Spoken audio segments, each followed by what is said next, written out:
From Iran have decided to withdraw from the 2026 World Cup in America. Indonesia, Oman, and UEA Emirates will replace us under FIFA's direction. Of course, we from the Indonesian national team are happy to see FIFA's decision regarding the playoffs.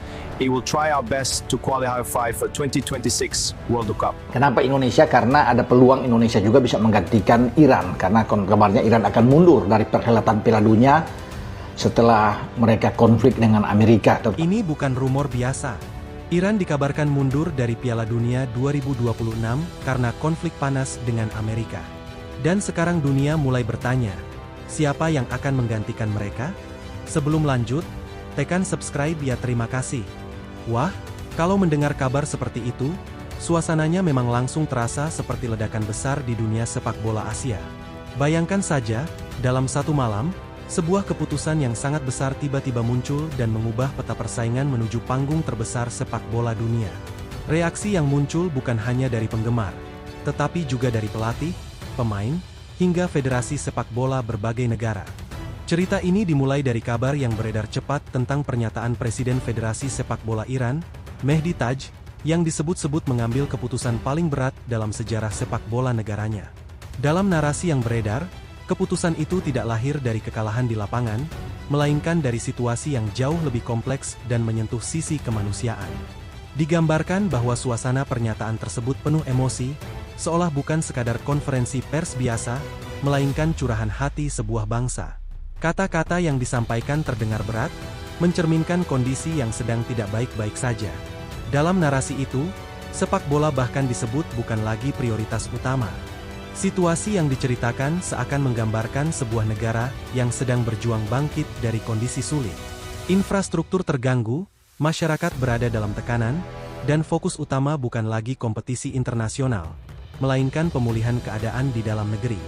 Hal ini membuat keputusan mundur terasa seperti sesuatu yang masuk akal dalam konteks cerita tersebut. Dalam alur cerita yang berkembang, keputusan mundur itu disebut sebagai bentuk kejujuran, bukan kelemahan. Sebuah pernyataan yang mencoba menyentuh sisi emosional publik, sekaligus membangun narasi bahwa ada hal yang lebih penting daripada sepak bola. Lalu muncul bagian yang semakin memperkuat dramatisasi cerita. Disebutkan adanya pertimbangan moral terkait lokasi pertandingan yang dianggap sensitif. Ini membuat cerita terasa semakin kompleks, karena bukan hanya soal kesiapan tim, tetapi juga menyangkut perasaan dan kondisi psikologis para pemain. Narasi tersebut juga menggambarkan bahwa para pemain tidak lagi memikirkan strategi atau taktik, melainkan keluarga dan keselamatan orang-orang terdekat mereka. Ini menjadi salah satu bagian paling kuat dalam membangun emosi penonton, karena menyentuh sisi manusiawi dari para atlet. Puncaknya adalah ketika keputusan mundur itu disampaikan secara resmi dalam cerita tersebut. Digambarkan sebagai keputusan yang sangat berat, penuh kesedihan, tetapi dianggap sebagai langkah yang paling benar dalam situasi yang ada. Menariknya, cerita tidak berhenti di situ. Narasi kemudian berkembang dengan menyebut bahwa Iran menyerahkan sepenuhnya keputusan lanjutan kepada FIFA dan AFC. Ini membuka pintu bagi spekulasi berikutnya yang justru menjadi inti dari kehebohan. Dalam bagian selanjutnya, muncul pernyataan yang menyebut 3 negara sebagai kandidat pengganti, yaitu Indonesia, Oman, dan Uni Emirat Arab. Disinilah cerita mulai terasa semakin menggoda bagi penonton, terutama publik Indonesia. Indonesia digambarkan sebagai tim yang sedang berkembang pesat, penuh semangat, dan layak mendapatkan kesempatan besar.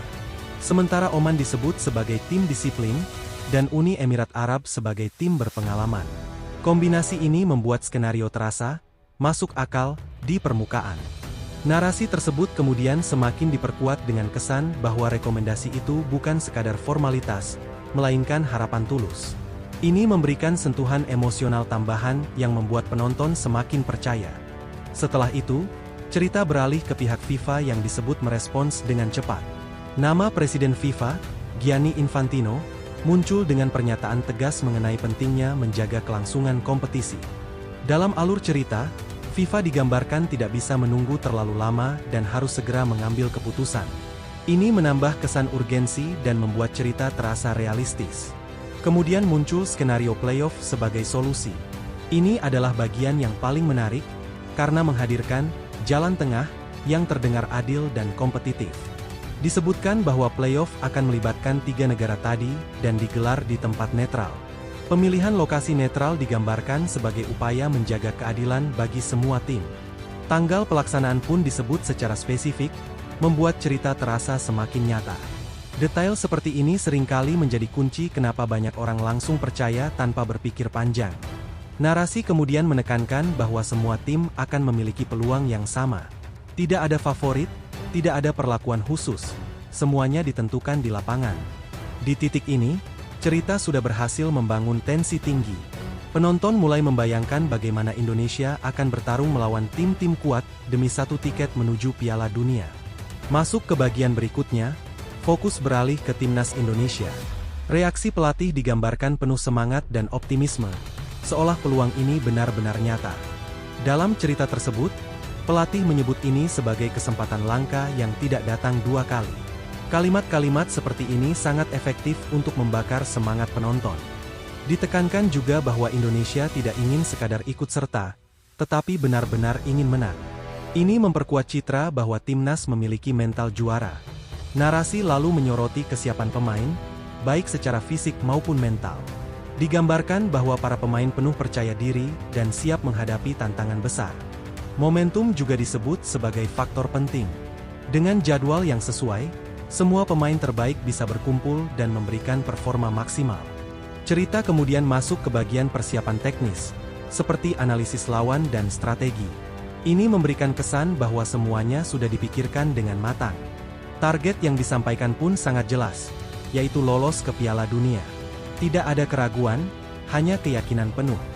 Dukungan supporter Indonesia juga diangkat sebagai kekuatan tambahan. Ini menjadi elemen emosional yang selalu efektif dalam narasi sepak bola. Semua bagian ini membentuk satu cerita utuh yang terasa sangat meyakinkan. Mulai dari konflik, solusi, hingga harapan, semuanya tersusun rapi. Namun disinilah titik pentingnya. Cerita seperti ini sebenarnya memiliki pola yang sering muncul di berbagai konten viral. Biasanya diawali dengan kabar mengejutkan, lalu diperkuat dengan pernyataan tokoh penting, ditambah detail yang terlihat realistis, dan diakhiri dengan harapan besar yang menyentuh emosi. Tanpa disadari, penonton terbawa arus cerita dan langsung percaya, apalagi jika melibatkan tim yang mereka dukung. Padahal, jika ditelusuri lebih dalam, banyak bagian yang sebenarnya tidak memiliki konfirmasi resmi dari sumber terpercaya. Inilah yang membuat pentingnya melakukan verifikasi sebelum mempercayai sebuah informasi, terutama yang terdengar terlalu dramatis dan sempurna. Dalam dunia sepak bola modern, informasi menyebar sangat cepat. Namun tidak semuanya benar, dan tidak semuanya bisa dijadikan acuan. Cerita seperti ini memang menarik, bahkan seru untuk dibayangkan. Tapi tetap harus dipisahkan antara hiburan dan fakta. Bagi para penikmat sepak bola Indonesia, harapan untuk tampil di Piala Dunia memang nyata dan terus berkembang.